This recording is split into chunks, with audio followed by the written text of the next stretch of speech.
یسبح للہ ما فی السماوات وما فی الارض، اللہ ہی کی تسبیح کرتا ہے اور کرتا رہے گا، اللہ ہی کی تسبیح کرتی ہے اور کرتی رہے گی ہر وہ شے جو کہ آسمانوں میں ہے اور زمین میں۔ قرآن پاک میں جب آئے نا یہ بات کہ جو کچھ آسمانوں میں ہے اور زمین میں، تو اس سے مراد پوری کائنات ہوتی ہے۔ قرآن کا مزاج ہے کہ گفتگو کرتے ہوئے ما فی السماوات و ما فی الارض کا مطلب ہوتا ہے جو کچھ آسمانوں اور زمین میں، یعنی پوری کائنات میں ہر چیز اللہ کی تسبیح بیان کر رہی ہے اور کرتی رہے گی، کیونکہ یہاں پہ مضارع کا صیغہ استعمال ہوا ہے، اور عربی لنگوسٹک کے اندر جو مضارع کا صیغہ ہے وہ پریزنٹ ٹینس اور فیوچر ٹینس کو بیک وقت کور کرتا ہے۔ ایک تو اس اعتبار سے ہر چیز اللہ کی تسبیح بیان کر رہی ہے کہ ہر چیز کی جو پرفیکشن ہے وہ بتاتی ہے کہ میرا بنانے والا بڑا پرفیکٹ ہے۔ آپ دنیا میں کوئی بھی خوبصورت نظارہ دیکھتے ہیں نا، کوئی خوبصورت پھول دیکھیں، پہاڑ دیکھیں، سینری دیکھیں، تو بے اختیار کہتے ہیں سبحان اللہ۔ اس کا کیا مطلب ہوتا ہے؟ کہ یہ چیز خوبصورت نہیں ہے، یہ چیز بے عیب نہیں ہے، بلکہ بے عیب وہ ہے جس نے اتنی زبردست چیز بنائی ہے۔ انسان اللہ تعالیٰ کی کریشن کا کلائمیکس ہے، اس کی ایک ایک چیز کے اوپر آپ تفکر کریں تو انسان جو ہے سبحان اللہ کہہ اٹھتا ہے۔ ابھی یہ آج کل وہ فائنل پیپرز کے بعد نا چھٹیاں ہوئی تھی، تو بچوں نے ضد کی کہ چوزے پال لیں ہم نے۔ میں بھی خود بچپن میں پالتا ہوں شوق کی وجہ سے، تو بہرخیر ہم نے ضد مانتے ہیں ان کو نا 5 چوزے لے دیے۔ یہ تو بھی 2-3 دن سے گرمی زیادہ ہو گئی ہے نا، ادروائز تو بڑی ٹھنڈ تھی، تو رات کے وقت ذرا ہم ان کی کیئر کرتے تھے کہ ان کے اوپر ذرا وہ چادر وغیرہ اور گرم یعنی ایک کارنر میں رکھا جائے تاکہ وہ ٹھنڈ نہ لگے۔ تو میں رات کے وقت یعنی یہاں درس سے فارغ ہو کے گیا نا، تو میں نے کہا ذرا میں ان کو چیک کر لوں نا چوزوں کو کہ وہ صحیح حالت میں۔ 5 چوزے تھے، تو میں نے جب وہ یعنی اس ڈبہ وہ جس میں رکھے ہوئے نا انہوں نے گتے کے ڈبے میں کھولا نا، تو مجھے وہ چوزہ ایک ہی چوزہ نظر آیا۔ تو میں نے اپنی وائف کو بلایا، میں نے کہا وہ تو 5 تھے، باقی 4 کدھر گئے؟ تو اس نے کہا نہیں 5 اس کے اندر ہیں۔ اب میں نے اس کو رینڈملی دیکھا تھا، پھر دوبارہ کھول کے دیکھا تو وہ 5 بالکل جڑے ہوئے تھے آپس میں۔ میں نے اس وقت بے اختیار میری زبان سے نکلا سبحان اللہ، یعنی ان کو کس نے سکھایا؟ اور یہ وہ چوزے ہیں جو اپنی ماں کے ساتھ نہیں رہ رہے ہیں، یعنی مرغی نہیں ہے، لیکن ان کو نیچر نے، اللہ تعالیٰ نے ان کی نیچر میں یہ چیز ودیت کر دی ہے کہ انہوں نے اپنی سردی کو دور کرنے کے لیے اکٹھے ہو کے رات کو سونا ہے، اور اس طرح ایک دوسرے کے ساتھ گندے ہوئے تھے کہ وہ دیکھنے میں آپ سمجھ لیں ایک چوزا ہی لگ رہا تھا بڑے سائز کا۔ تو غور سے دیکھا تو وہ 5 ہوتے۔ میں نے کہا سبحان اللہ، اللہ تعالیٰ نے انسان کو اور باقی جتنی مخلوقات ہیں ان کو کیا کچھ سکھا دیا ہوا ہے۔ تو یہ ساری چیزوں کی پرفیکشن دیکھ کے انسان بے اختیار کہتا ہے سبحان اللہ، یعنی پاک ہے وہ ہستی جس نے ان ساری چیزوں کو پیدا فرمایا ہے اتنی پرفیکشن کے ساتھ کہ ان میں کوئی عیب نہیں چھوڑا۔ تو اس اعتبار سے کائنات کی ہر چیز اللہ کی تسبیح بیان کر رہی ہے، اور دوسرا اس اعتبار سے بھی تسبیح بیان کر رہی ہے کہ اللہ تعالیٰ نے ہر مخلوق کو ایک خاص زبان دی ہے جس کے اندر وہ اللہ کی حمد کرتی ہے۔ حتیٰ کہ سورۃ الرعد میں آیا کہ جو الرعد عربی میں کہتے ہیں بجلی کو، یہ جو چمکتی ہے بارش سے پہلے، تو اللہ تعالیٰ فرماتا ہے یہ جو رعد ہے یہ بھی اللہ کی تسبیح بیان کرتی ہے۔ لیکن ظاہر ہم سمجھ نہیں سکتے، سورہ بنی اسرائیل میں ہے کہ ہر چیز اللہ کی حمد کے ساتھ اس کی تسبیح بیان کر رہی ہے، لیکن تم اس کی تسبیح کو سمجھ نہیں سکتے، سن نہیں سکتے۔ لیکن بعض اوقات جب وقت کا پیغمبر موجود ہوتا ہے تو اللہ تعالیٰ یہ ایکسٹراڈنری ایکسپیرینسز کروا بھی دیتا ہے۔ صحیح بخاری کے اندر حدیث موجود ہے کہ سیدنا عبداللہ ابن مسعود رضی اللہ تعالیٰ عنہ کہتے ہیں کہ ہم نبی صلی اللہ علیہ وآلہ وسلم کے مبارک زمانے میں آپ کی صحبت میں جب کھانا کھایا کرتے تھے تو ہم نے کئی دفعہ کھانے میں سے اللہ کی تسبیح کی آواز بھی سنی ہے۔ لیکن یہ جب وقت کا پیغمبر موجود ہوتا ہے اس وقت اس طرح کے ایکسپیرینسز کروائے جاتے ہیں تاکہ ان لوگوں کے ایمان کو مضبوط کیا جائے جو پیغمبر کے ساتھی ہیں، کیونکہ انہوں نے ہی پھر آگے دعوت کا کام آگے لے کے چلنا ہوتا ہے۔ تو ہر وہ چیز جو آسمانوں اور زمین میں یعنی پوری کائنات میں ہے وہ اللہ کی تسبیح کر رہی ہے اور کرتی رہے گی، اس اعتبار سے کہ اس کی پرفیکشن سے انسان اس کو کہتے ہیں زبان حال سے، یعنی اس کا حال اس بات پر گواہ ہے کہ اس کو بنانے والا بڑا پرفیکٹ ہے۔ تو زبان حال سے بھی اور زبان قال سے بھی، قال کہتے ہیں بولنے کو، تو جو لوگ زبان قال سے اللہ کی تعریف نہیں کر رہے ہیں، زبان حال سے تو وہ بھی اللہ کی تعریف کر ہی رہے ہیں۔ سائنٹسٹ اسے سپریم بینگ کہہ دیں، مدر نیچر کہہ دیں، سپر نیچرل ایجنسی کہہ دیں، وہ اللہ کی تعریف تو کر ہی رہے ہیں۔ لہ الملک ولہ الحمد وہو علی کل شیء قدیر، بادشاہت بھی اس کے لیے ہے اور حمد بھی اس کے لیے ہے، اور وہ ہر چیز کے اوپر قادر ہے۔ یہ اللہ تعالیٰ کے مقبول ترین کلمات میں سے ایک کلمہ ہے۔ یہ آپ کو پتہ ہے نا کہ صحیح بخاری اور مسلم کی متفق علیہ حدیث ہے کہ جو شخص روزانہ 100 دفعہ پڑھ لے لا الہ الا اللہ وحدہ لا شریک لہ لہ الملک ولہ الحمد وہو علی کل شیء قدیر، اس میں یہ الفاظ اینڈ والے یہی ہیں، تو قیامت والے دن اعمال کے اعتبار سے کوئی شخص اس سے آگے نہیں بڑھ سکتا سوائے اس شخص کے کہ جو یہ کلمات اس سے زیادہ تعداد میں پڑھ کے اللہ کے حضور پیش ہو۔ اور پھر صحیح مسلم کے اندر بھی موجود ہے کہ نبی علیہ السلام نے فرمایا کہ جو ایک دفعہ پڑھ لے اسے 4 غلام آزاد کرنے کا ثواب ہے۔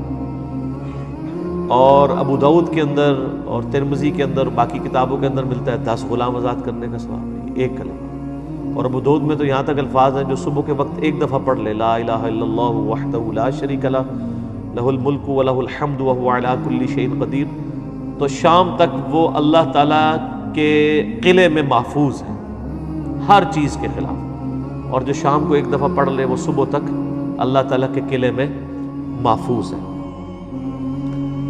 بادشاہت بھی اسی کی ہے، حمد بھی اسی کے لیے، صرف بادشاہ نہیں ہے بلکہ وہ حمد کے لائق بھی ہے۔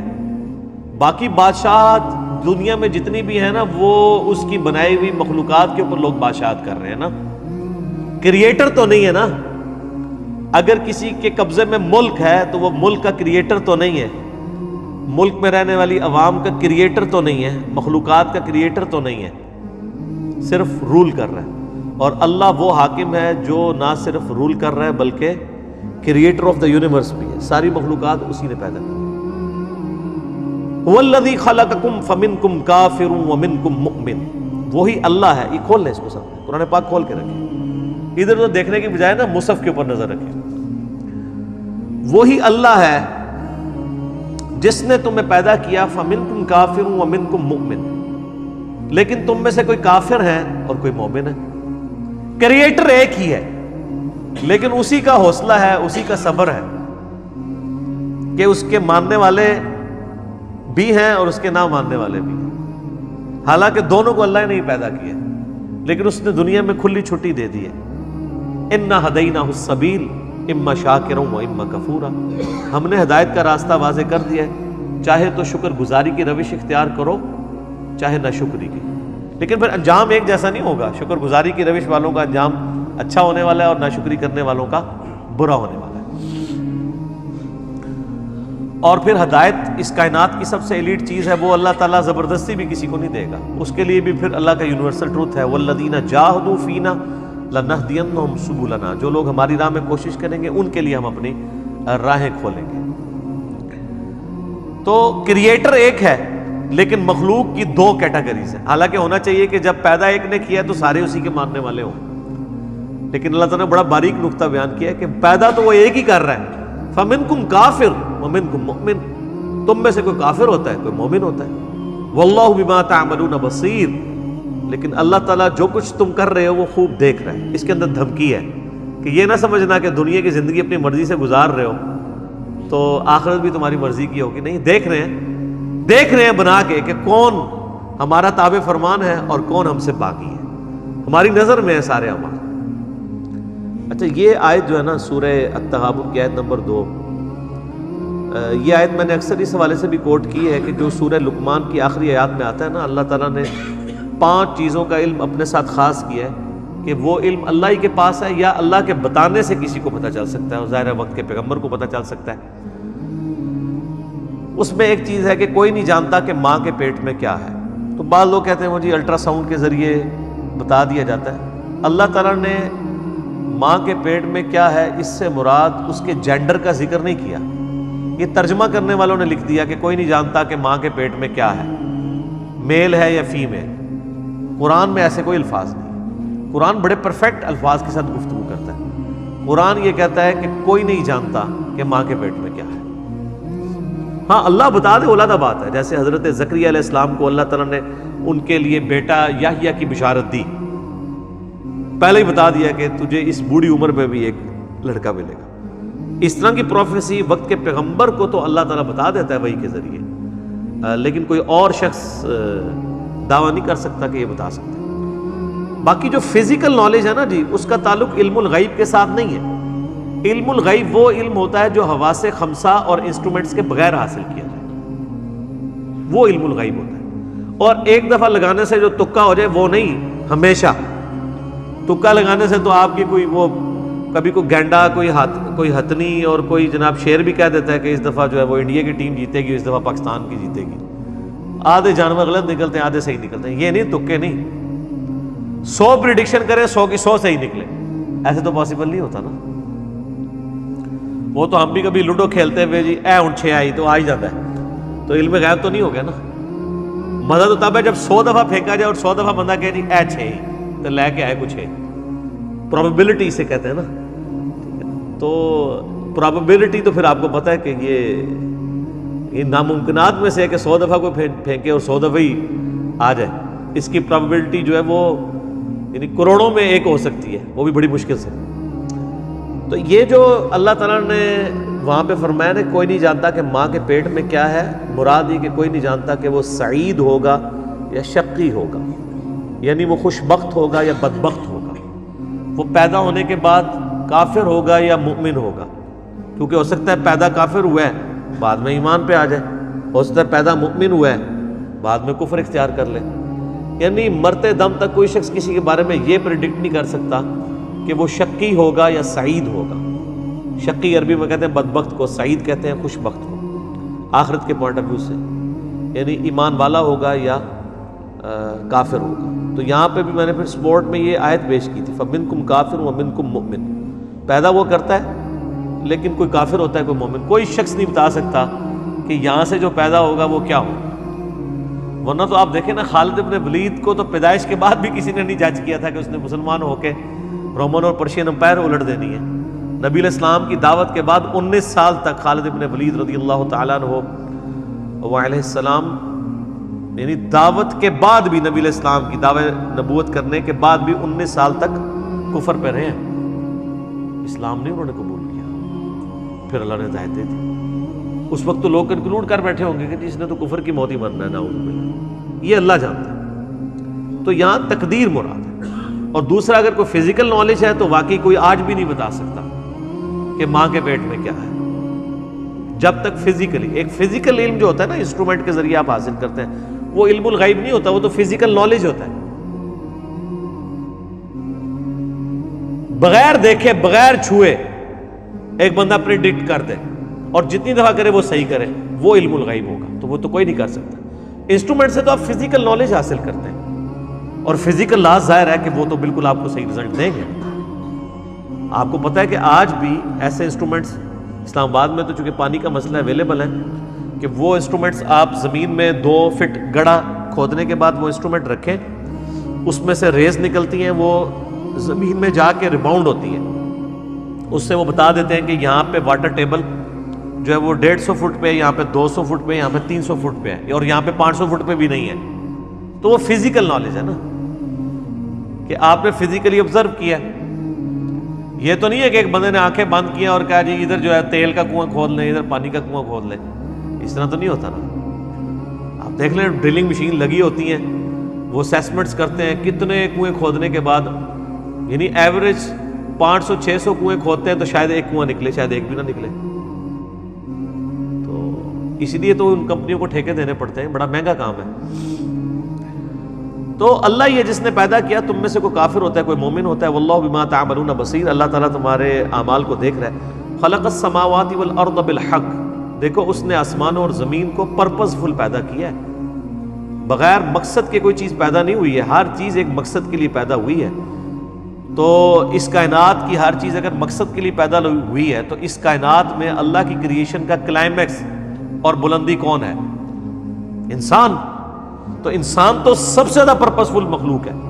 تو وہی ذکر آ گیا وَصَوَّرَكُمْ فَأَحْسَنَ صُوَرَكُمْ، اسی نے تمہاری صورتیں بنائی ہیں اور کیا ہی خوبصورت صورتیں بنائی ہیں. وَإِلَيْهِ الْمَصِيرُ، اور بنا کے چھوڑ نہیں دی تم نے، مر کے اسی کے پاس آنا. آپ دیکھ، میں نے کہا تھا پورے قرآن کا خلاصہ اس کے اندر بیان ہو رہا ہے. ایک ایک آیت کے اندر قیامت مضمر ہے. پوری کائنات پیدا کی اس نے، اور اس کائنات کا کلائمیکس انسان پیدا کیا، اس کو خوبصورت شکل میں پیدا کیا، لیکن مر کے اللہ کے پاس آیا. بڑے بڑے خوبصورت لوگوں کی خوبصورتی جو ہے وہ مٹی میں مل جاتی ہے. اصل میں تو خوبصورتی اس کی ہے نا جو آخرت میں کامیاب ہو گیا. دنیا میں اچھی شکل یا اچھا عہدہ یا اچھا سٹیٹس کسی کی آخرت کو تو ڈیفائن نہیں کر دے گا نا، اربوں سال کی ہمیشہ کی زندگی کو، نہ ختم ہونے والی کو. تو مر کے تمہیں اسی کی طرف لوٹ کر جانا ہے. آپ دیکھیں اللہ تعالیٰ نے یہ جو صورت کا ذکر کیا ہے کہ صورت کیا خوبصورت صورت بنائی ہے، یہ اللہ ہی کا کمال ہے کہ ہر شخص کے چہرے کے اوپر ایک ناک رکھا ہے، 2 آنکھیں رکھی ہیں، 2 ہونٹ رکھے ہیں، 2 کان رکھے ہیں، اور اللہ کے سانچے سے بن کے لوگ نکل رہے ہیں، اور ہر بندے کی شکل دوسرے سے مختلف ہے. میتھمیٹکس ہی فیل ہو جاتی ہے. یعنی پروبیبلٹی 2n ہوتی ہے نا، یعنی اگر 5 چیزیں ہوں تو 2 5، 2 multiplied by 2 multiply by 2 multiply by 2، یعنی اس طرح آپ اس کو 5 تک لے کے جائیں تو یہ ٹوٹل پاسبلٹیز ہوں گی. لیکن اللہ تعالیٰ نے تو اربوں پاسبلٹیز بنا دی ہوئی ہیں. لوگوں کی شکلوں میں کتنا فرق رکھتی ہے، اور یہ تو آپ کو شکل دیکھنے میں فرق نظر آ رہا ہے نا. ایون آپ کو جو ٹوئنز بھی نظر آ رہے ہوتے ہیں نا ہم شکل، اگر آپ ان کا یعنی ان کے جسم کا تھرمل ماڈل ڈرا کریں تو زمین اسمان کا فرق ہے بہت زیادہ.